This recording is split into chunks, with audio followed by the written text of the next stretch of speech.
In today's video, I'm going to show you a super simple swing thought that you can use with every single club that is going to transform your ball striking.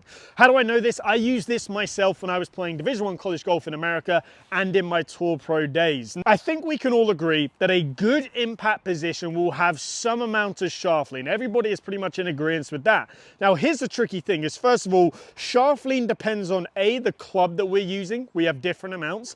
B, your club head speed, so it needs to match your swing. And C, also, impact is not a stationary position. It is a position we are moving through. As we are moving through this position, we are releasing our angles out. We are changing our dynamic loft on the club. So actually, shaft lean is a really complicated topic that so many golfers struggle to nail down. Now, what we are talking about in today's video is a concept called realignment. So if you want to have good shaft lean, don't worry about impact. What you need to worry about is when does the lead arm and the club realign back into one straight line. Now, here is the amazing thing. It doesn't matter if you're using a pitching wedge, if you're using a 7-iron or a driver. It doesn't matter if you look at Tiger Woods or Rory McIlroy or any of these golfers, they all pretty much realign every single club at exactly the same point. So they get this left arm and the club back in one straight line, roughly around the left ankle. And it is crazy when you look at the biomechanics how consistent this point is. So if you are looking to simplify down impact, don't worry about impact.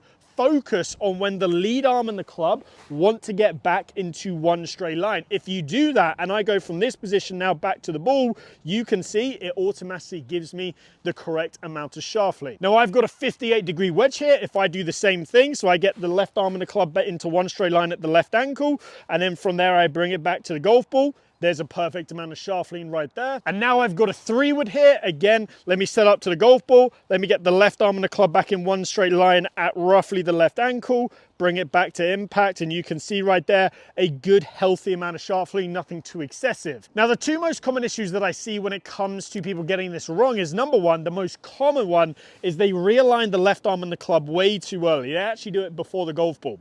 Now, as a byproduct of this, by the time they get to impact, they have no shaft lean. They're adding loft, and often you see them sort of collapse this lead wrist, chicken wing that left arm, and from there it's going to be very, very difficult to compress the ball at all. Or the second one is what I used to do, pretty much growing up in England, it being so windy, I used to hit it so low, is that you would see golfers, they never release the club at all, and they just deal off the club forever, forever, forever. Now, if you listen to any great golfer like Podrick Harrington, fantastic YouTube account. If you haven't gone and watched it yet, go and watch it. He did a release video talking about every single golfer must release the club on the way through and get it sort of pointing back at them. So it doesn't matter who you are. You could be a young golfer, old golfer, male, female, high handicap, low handicap. You have to release the golf club if you want to have any sort of speed. So now we know what we're looking for. Now we know how to simplify this down and what are some of the things we want to avoid. Let's now run through actually how to train this. So the first drill that I want you to do is an impact bag drill. Now, if you don't have an impact bag, don't worry, I'm going to give you a second variation later on in the video.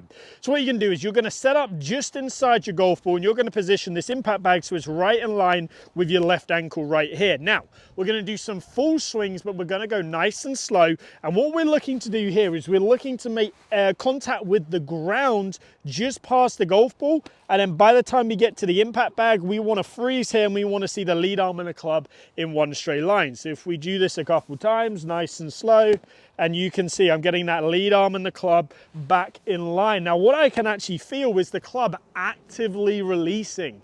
Now, this is something that for a lot of golfers, they will never have felt this before, especially if they're sort of a dragger on the way through.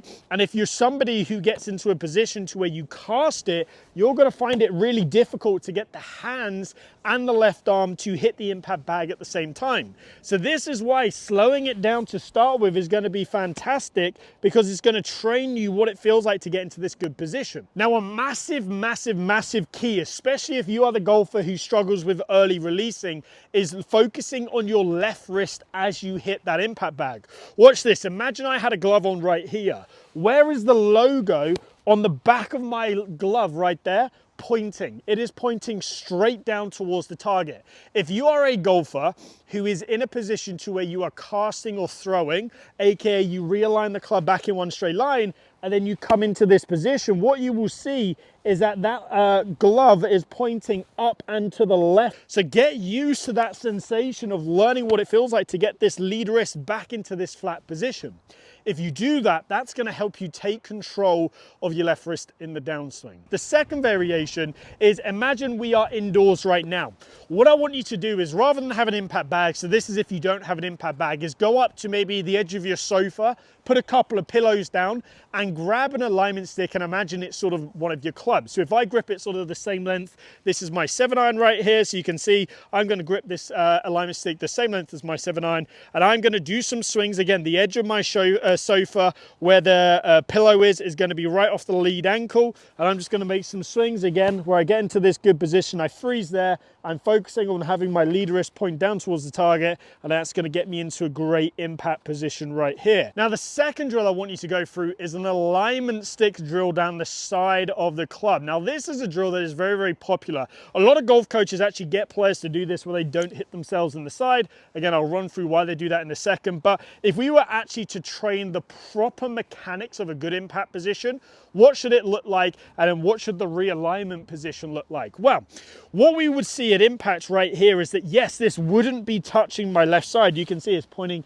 up and sort of to the tree behind me right there. This is delivering some good shaft lean. However, if I now carry it through to where my left ankle is, you can see that it should be touching my left side. Why? Because the left arm and the club have realigned. So if you technically wanted to create the right positions, you would want to hit your left side roughly around your left ankle. If I just drop this down, as we would carry on, we would see that roughly around here, the club would be pointing back at the position. But again, to simplify this motion down of shaft lean, the release, everything, just focus at the left ankle, at getting that left arm and the club back into one straight line right there, and you will see that that puts me in a great position. Now, why do golf coaches get players to hit shots where they feel like they don't hit themselves on the side?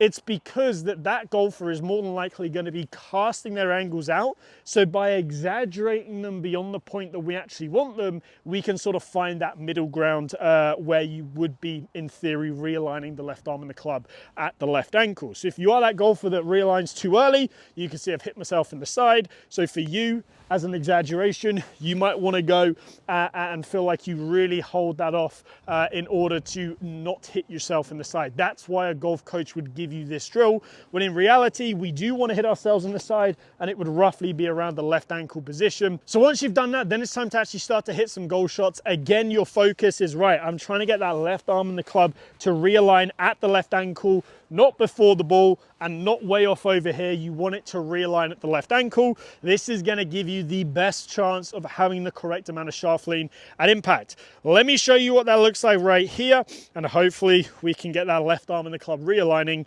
at the left ankle. So that one swing thought of realigning the left arm and the club at the left ankle is going to massively help you improve your ball striking.